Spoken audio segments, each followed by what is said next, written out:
Kumar. Yeah, thanks a lot, sir. Sir, my question is on the issue of climate change. Both countries have spoken strongly about the need to tackle the climate change, but there is a view.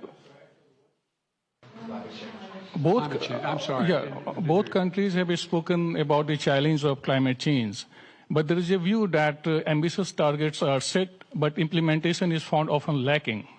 And there is also a criticism of lack of technological transfer, financial transfer from the developed countries to the developing nations. How do you both leaders see the way ahead on this pressing issue? Well, first of all, I think it is the existential threat to humanity, climate change. It's the most serious problem we face as human beings. We have to keep it below 1.5 degrees Celsius.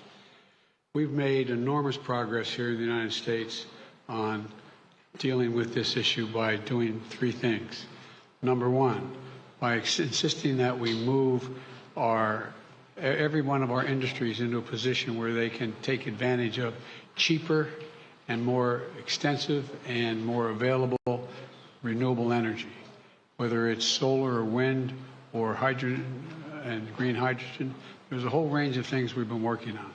In addition to that, we find ourselves in a position that what we've done is that we have significantly reduced for example, I made a commitment that we are going to make sure that by 2030, 30% of all our land and sea and oceans were in conservation, could not be developed.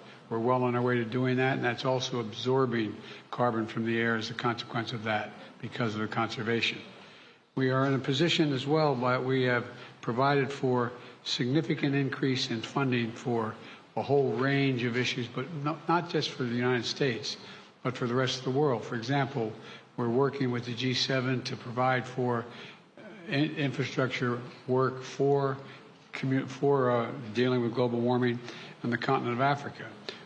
In Angola, building the largest solar project, moving ourselves, having railway to go all the way across the southern from the Atlantic Ocean to the Indian Ocean in Africa, to be able to transport and do it cheaper and do it with less, how can I say it, less carbon emissions.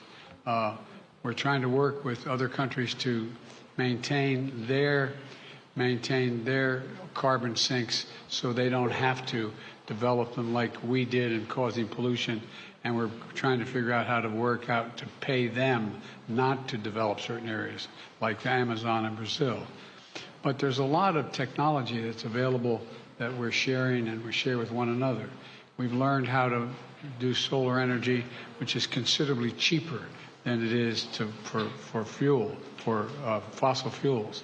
The same way dealing with not just solar, but dealing with wind.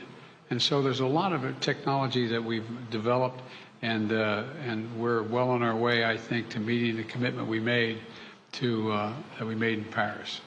And we're prepared to share all of that with India that has a desire to do the same.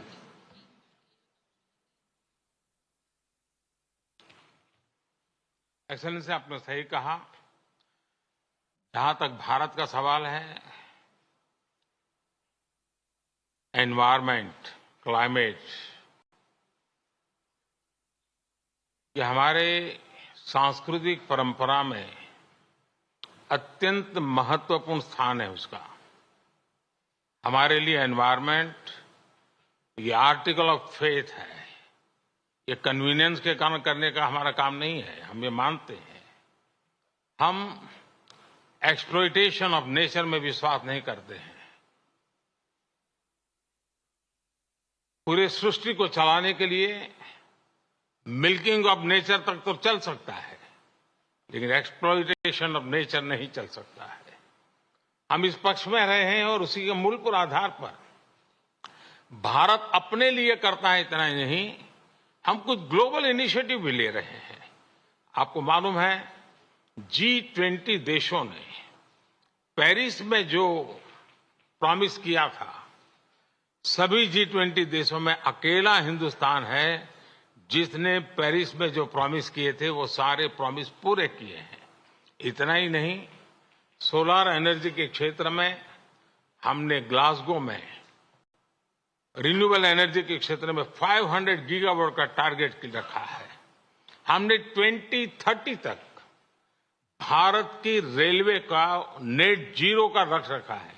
और भारत की railway कहने के बाद आपको उसका scale पता होना चाहिए। भारत की रेलवे का मतलब है कि हर दिन मेरे यहां रेल के डिब्बे में पूरा ऑस्ट्रेलिया होता है। इतना बड़ा मेरा देश है और वहां मैं 2030 तक रेलवे को नेट जीरो लेकर के चल रहा हूं।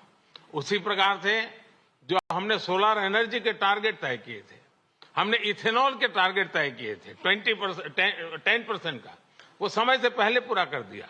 हम 20% इथेनॉल ब्लेंडिंग की दिशा में आगे बढ़ रहे हैं। हम ग्रीन हाइड्रोजन को इनिशिएट कर रहे हैं और भारत ग्रीन हाइड्रोजन हब बने, उस दिशा में हम काम कर रहे हैं। हमने दुनिया के लिए इंटरनेशनल सोलर अलायंस उसका हमने लॉन्च किया और आज दुनिया के कई देश उसमें भारत के साथ मिलकर के आगे बढ़ रहे हैं। हमने जो आइलैंड कंट्रीज है उनको स्पेशली सोलार के क्षेत्र में मदद करके उनको एक नया विश्वास दिया है कि हम आपकी कठिनाइयों में आपके साथ हैं। भावी किसी भी संकट के लिए हम आपकी चुनौती को पार करने के लिए हमारी जिम्मेवारियां निभाएंगे, आपको भी मदद करेंगे। हम वो देश हैं जिसने एक और नया क्षेत्र हाथ लिया है। हम देख रहे हैं कि नेचुरल कैलेमिटी के कारण आज मनुष्य मृत्यु की चर्चा तो होती है, लेकिन इंफ्रास्ट्रक्चर का इतना नुकसान होता है जो 50-50 साल तक भरपाई नहीं हो सकता। और इसलिए ये जो क्लाइमेट चेंज के कारण जिस प्रकार का संकट आ रहा है, तो ऐसा इंफ्रास्ट्रक्चर बनना चाहिए जिसमें रेजिलियंस हो। और इसके लिए CDRI हमने एक ग्लोबल ऑर्गेनाइजेशन को जन्म दिया है। और आपको पता होगा, मैंने ग्लासगो के अंदर एक विषय रखा है दुनिया के सामने, और जिसको पिछले दिनों UN सेक्रेटरी जनरल और मैंने उसको लॉन्च किया है, वो है मिशन लाइफ। और जब मैं लाइफ कहता हूं तब life style for environment. Her individual को प्रो क्लाइमेट, प्रो एनवायरमेंट अपना जीवन जीने का तरीका डेवलप करना होगा। इतने बड़े संकट के लिए उस दिशा में भी हम काम कर रहे हैं।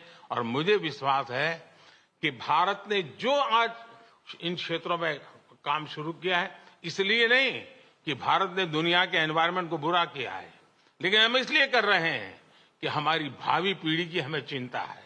हम हमारी भावी पीढ़ी को ऐसा विश्व नहीं दे सकते हैं कि जिसके लिए उसके लिए जीना कठिन हो जाए। और इसलिए एक ग्लोबल रिस्पॉन्सिबिलिटी के रूप में भारत ने खुद ने कुछ बुरा नहीं किया है तो भी अच्छा करने में, योगदान देने में हम अग्रिम भूमिका निभा रहे हैं और हम आगे भी निभा रहेंगे। जहां तक समृद्ध देश है, लगातार चर्चा रही है, टेक्नोलॉजी ट्रांसफर हो, फाइनेंशियल मदद हो, और धीरे धीरे विश्व भी मन बना रहा है कि जो देश इसमें करना चाहते हैं उनको टेक्नोलॉजी की मदद मिले, उनको फाइनेंशियल मदद मिले। हम प्रतीक्षा कर रहे हैं कि जितना जल्दी इस विषय में आगे बढ़ेंगे, दुनिया को इस संकट से हम जल्दी से मुक्त कर पाएंगे। धन्यवाद। Let me add one thing to that. We have caused damage in the United States the way we developed over the last 300 years. And that's why I was able to convince my colleagues in the Congress to pass legislation, the largest climate fund ever in American and in world history, $369 billion. $369 billion to deal with the climate crisis. And we're doing it extensively now, and I think you're going to see significant progress. Thank you all very, very much.